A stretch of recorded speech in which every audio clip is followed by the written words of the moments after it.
For the past year, I've been living in a van and making money from poker, and it's made me realize something. This is something that only works if I'm trading my time for money. If I'm ever truly going to get ahead, I need to find ways to make money without working. I need to figure out how to make passive income. So I picked 5 passive income ideas, and I'm going to test them out over the next 30 days. I'm going to try to see if any of these work with my life. I'm looking for ideas that I can scale up, and I'm looking for ones that don't require me to spend more time on them to scale them up.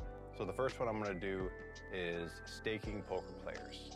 There's a few poker sites where you can do this, and since I already play poker full-time myself, I understand the kind of ROIs necessary, and I know what kind of players to look for in order to turn a profit at this.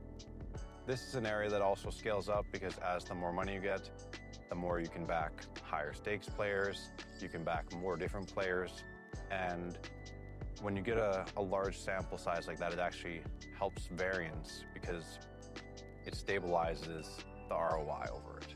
In 30 days, I'll show all my results for that, as well as the viability of it as a side hustle and whether I'm going to continue it going forward. The second one is bandwidth sharing, which is something I just learned about recently, which is where you're actually renting out the bandwidth on your own internet as you're using it.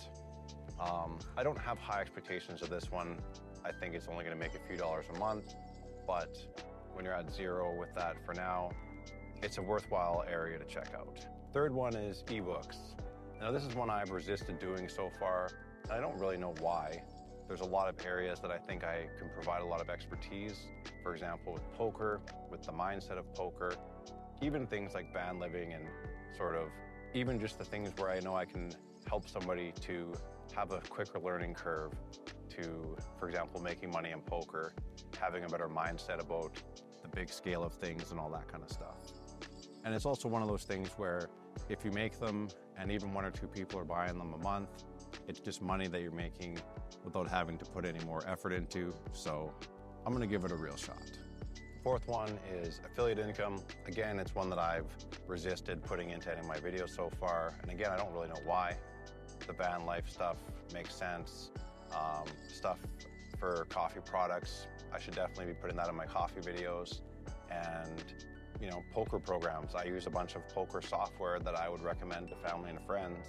So why not recommend it to you guys? So I'm going to start integrating that kind of stuff as well. And again, even if 1 or 2 people buy these things a month, person signs up for a poker site or a training site, someone buys some coffee equipment, you know, that could just be 10 or 20 bucks a month. So I'm going to give that a shot as well. And the fifth one is boring, but it's very scalable, and it's just dividends, stocks with dividends. So currently I have some money invested in the S&P 500, which historically outperforms pretty much everybody. Even Warren Buffett wants to put his Berkshire Hathaway company into an index fund because you're just not going to outperform the biggest 500 companies in the US. But if your goal is passive income, you might want to forego the fact is like the swings in every year in the S&P can be like 10-20% up or down. And if you have dividends, those stocks tend to be a bit more stable in price, and you're basically making returns every 3 months, I think it is, quarterly returns.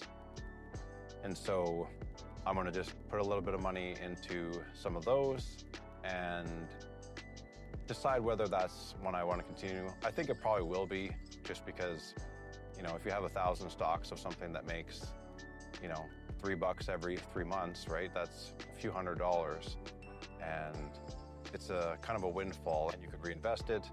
You can get in Canada like these tax-free savings accounts where it's like $7,000 that whatever profits you make on that, you don't pay any taxes. So that's not going to be the scope of this, but this is probably the ones that I'll be using going forward as well.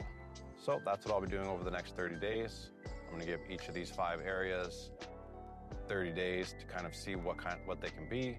Some of them, maybe they don't make any money, but it's just going to be in the background. Some of them might be promising quicker than others.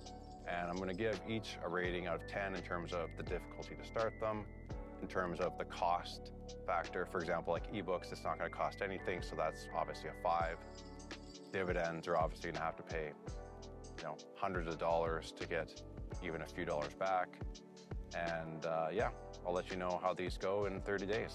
So if you're interested in seeing how this all goes, or you want to do your own challenge alongside me, go ahead and subscribe and see how this goes in 30 days.